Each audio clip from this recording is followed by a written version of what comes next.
بسم اللہ الرحمن الرحیم نحمدہ ونصلی علی رسولہ الکریم۔ نبی صلی اللہ علیہ وآلہ وسلم کا ارشاد ہے، قیامت میں سب سے پہلے نماز کا حساب کیا جائے گا۔ جس کی نماز اچھی اور پوری نکل آئی، اس کے باقی اعمال بھی اچھے اور پورے نکلیں گے۔ جس کی نماز خراب نکل آئی، اس کے باقی اعمال بھی خراب نکلیں گے۔ حضرت عمر رضی اللہ تعالی عنہ نے اپنے زمانہ خلافت میں ایک اعلان سب جگہ کے حکام کے پاس بھیجا تھا کہ سب سے زیادہ مہتمم بشان چیز میرے نزدیک نماز ہے۔ جو شخص اس کی حفاظت اور اس کا اہتمام کرے گا، وہ دین کے اور اجزاء کا بھی اچھی طرح سے اہتمام کرے گا۔ جو شخص اس کو ضائع کر دے گا، وہ دین کے اور اجزاء کو اس سے زیادہ برباد کر دے گا۔ نبی اکرم صلی اللہ علیہ وآلہ وسلم کے ارشاد اور حضرت عمر رضی اللہ تعالیٰ عنہ کے اس اعلان کی منشا بظاہر یہ ہے کہ شیطان مسلمان سے اس وقت تک ڈرتا رہتا ہے جب تک وہ نماز کا پابند رہتا ہے اور اس کو اچھی طرح ادا کرتا رہتا ہے، کیونکہ خوف کی وجہ سے اس کو جرأت نہیں ہوتی۔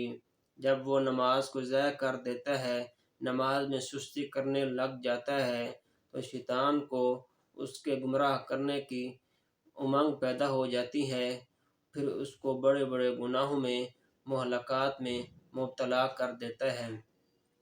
محترم، سوچنے کی بات یہ ہے کہ طالب علم کو جب ایک گیسٹ پیپر ملتا ہے، اس کو بتلایا جاتا ہے فلاں مضمون میں فلاں کویسچن یہ تیرے ایگزام میں آئے گا یا آیا ہوا ہے، تو وہ طالب علم دن رات ایک کر کے اس کویسچن کی تیاری کرتا ہے کہ مجھ سے یہ سوال پوچھا جائے گا، یہ سوال میرے پیپر میں آیا ہوا ہے، میں اس سوال میں پورے نمبر لے جاؤں۔ وہ طالب علم رات دن ایک کر کے پڑھتا ہے۔ افسوس کی بات یہ ہے کہ مسلمان کو نبی صلی اللہ علیہ وآلہ وسلم کے ارشاد کا پتہ ہے۔ نبی صلی اللہ علیہ وآلہ وسلم کے ارشادات بالکل سچ ہیں، برحق ہیں، اس کے باوجود بھی وہ شخص مسلمان آخرت کی تیاری نہیں کرتا۔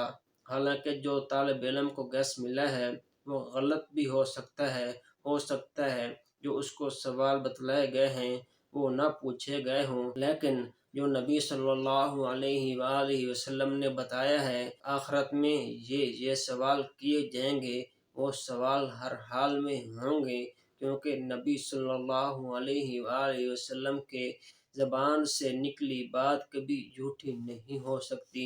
نبی صلی اللہ علیہ وآلہ وسلم نے جو بتایا ہے وہ ضرور بضرور ہوگا۔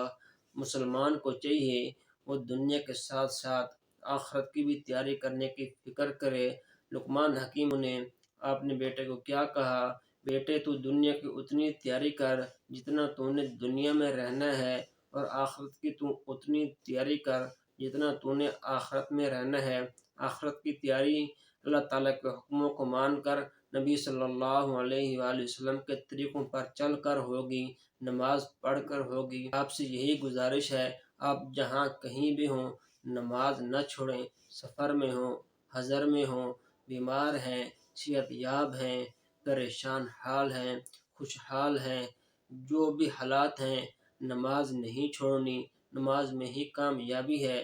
نماز میں نبی صلی اللہ علیہ وآلہ وسلم کی آنکھوں کی ٹھنڈک ہے۔ جو شخص چاہتا ہے کہ میرے نبی کی آنکھوں کو ٹھنڈک پہنچے، اس کو چاہیے کہ وہ نماز پڑھے۔